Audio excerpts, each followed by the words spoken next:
大家好啊，欢迎再次来到光学作用，我是 Solen。这一期给大家带来的案例是这本2020年的故宫日历，我会用平铺的方式为大家展示，也会带出很多的知识点。大家3年了吗？一直用爱发电，感觉又到交电费的时候了。来看我们如何用光表达。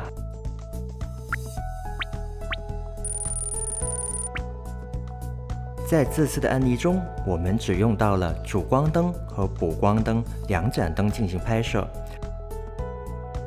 平铺拍摄，相机需要与地面垂直，我们用到了支持中轴横置的三脚架，确保稳固，加上沙包为妥。最后再放上相机。接下来我们开始摆放道具，我们用到了质感、颜色、风格类似的物品进行场景的搭建。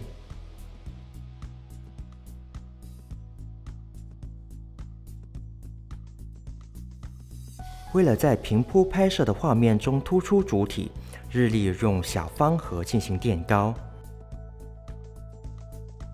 我们先开主光，主光位于10点钟方向的高处打下来，让画面均匀受光，阴影落在光的对角线处，形成非常好看规整的阴影区。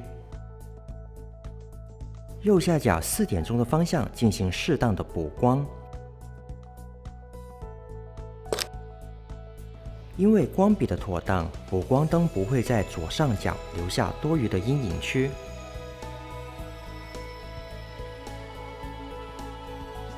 经过2盏灯的把控，这张成品图就完成了。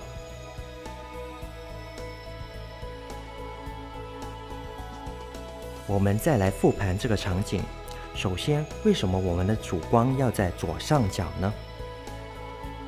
我们试着将主光移到9点钟的方向打过来。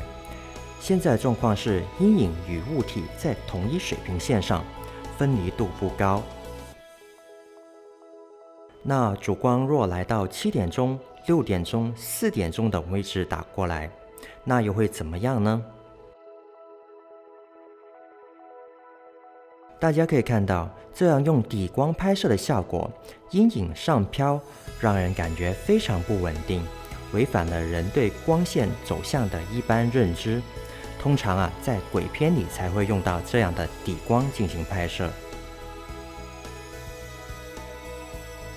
所以经过一番的试验，主光还是左上方来最为妥当。那主光在上方或者右上方来又好不好呢？欢迎弹幕上互相探讨哦。说到补光灯和主光灯的光比控制上，我们先演示一个反面的例子。在这个例子中出现了多余的重影，说的根源就是补光灯太强了，多重重影导致画面非常不干净。我们总结一下，加深印象。今天给大家带来了2条基础的布光准则。第一条就是光方向的唯一性，就是要控制光比，不能出现补光和主光一样强的状况，严重者还会出现重影，非常难看。第二点就是光方向的科学性，人造光都是模拟自然光的情况下进行的，都是在上方下来，除非你要做惊悚片等特殊的题材。这些案例虽然简单，但希望大家真的能够举一反三，活学活用。